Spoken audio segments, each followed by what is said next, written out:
So these are the solder seal butt connectors here.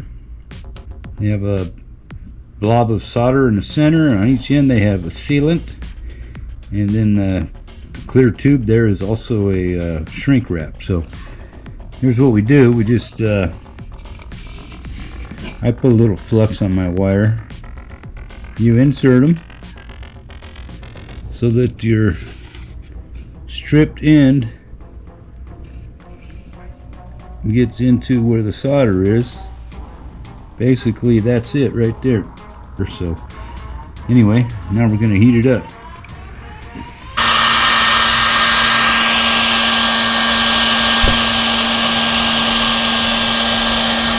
That's pretty much it. Now we just let it cool.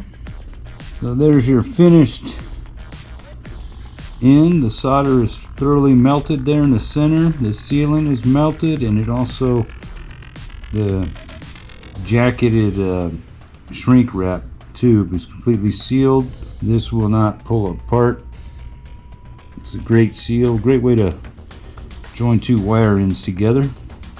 Anyway, that's how I do it. Hope that helps somebody out. Thanks for watching, man.